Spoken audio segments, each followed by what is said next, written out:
ରବିବାରଟା ଛୁଟି ଦିନ। ସେଦିନ ଘରେ ଟିକେ ଆଇଁଷ ନହେଲେ ସୁମିତ୍ରାକୁ ଭଲ ଲାଗେ ନାହିଁ। ଆଇଁଷ ବୋଇଲେ ଅଣ୍ଡା, ମାଛ କି ଚିକେନ ନୁହେଁ, ଖାସି ମାଂସ।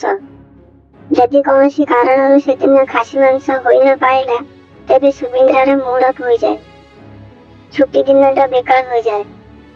ଚନ୍ଦ୍ର ତେଣୁ ରବିବାରର ଦିନଟିକୁ ସାପ୍ତାହିକ ଖାସି ମାଂସ ଦିବସ ଭାବେ ସେମାନେ ପାଳନ କରି ଆସିଛନ୍ତି। ଗତ ରବିବାର ଦିନ ଚନ୍ଦୁ ସକାଳୁ ଉଠି ଘର କାମ ସାରୁ ସାରୁ ଟିକେ ଡେରି ହୋଇଗଲା। ସୁମିତ୍ରା ତାକୁ ହସି ହସି ମନେ ପକାଇ ଦେଲା, ଆଜି କି ଦିବସ ମନେ ଅଛି ଟି?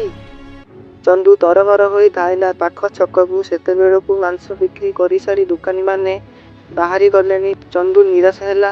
ଚିହ୍ନର ଗ୍ରାହକ ଦେଖି ସଲିମ ଭାଇ ପଚାରିଲା, କ'ଣ ଆଜି ଏତେ ଡେରିରେ? ବିକ୍ରି ବଟା ତ ସରିଲାଣି।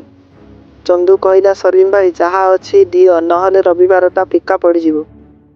ସଲିମ ଭାଇ ଚନ୍ଦୁର ମୁହଁକୁ ଚାହିଁଲା।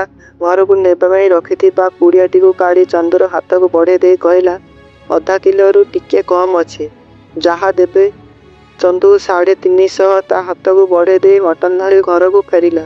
ସୁମିତ୍ରା ତାକୁ ମନ ଖୁସିରେ ରାନ୍ଧିଲା। ରବିବାର ଥିବାରୁ ଚନ୍ଦୁର ଡେରିରେ ଗାଧେଇ ଗଲା। ଏଣୁ ସୁମିତ୍ରାର ମଧ୍ୟ ଭୋକ ବଢ଼ିବାରେ ଲାଗିଥିଲା। ତେଣୁ ଚନ୍ଦୁ ଗାଧେଇ ଆସିବା କ୍ଷଣି ଦୁହିଁଙ୍କ ପାଇଁ ଖାଦ୍ୟ ବଢ଼ିଦେଲା।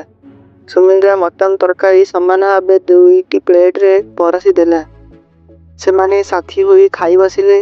ଚନ୍ଦୁ ମନ ଖୁସିରେ ଖାଉଥିବା ବେଳେ ସୁମିତ୍ରା କହିଲା, ତମର ମନେ ଅଛି, ନୂଆ ବାହା ହୋଇଥିବା ବେଳେ ଆମେ ଦୁହେଁ ସବୁଦିନ ଏମିତି ଏକାଠି ବସି ଖାଉଥିଲେ?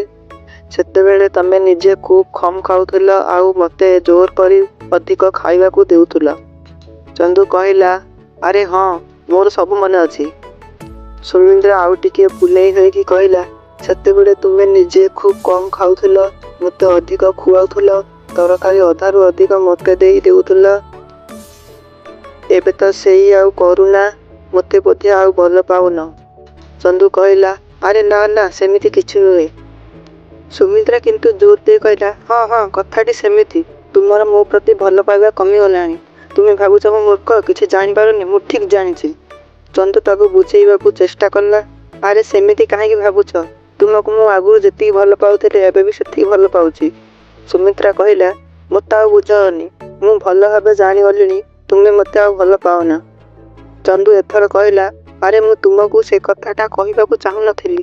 ତୁମେ ଜିଦ୍ କରୁଛ ବୋଲି କହୁଛି। ଏବେ ଶୁଣ, ନୂଆ ନୂଆ ବାହା ହୋଇ ଆସିଥିବା ବେଳେ ତୁମକୁ ଆଦୌ ରନ୍ଧାବଢ଼ା ଆସୁନଥିଲା।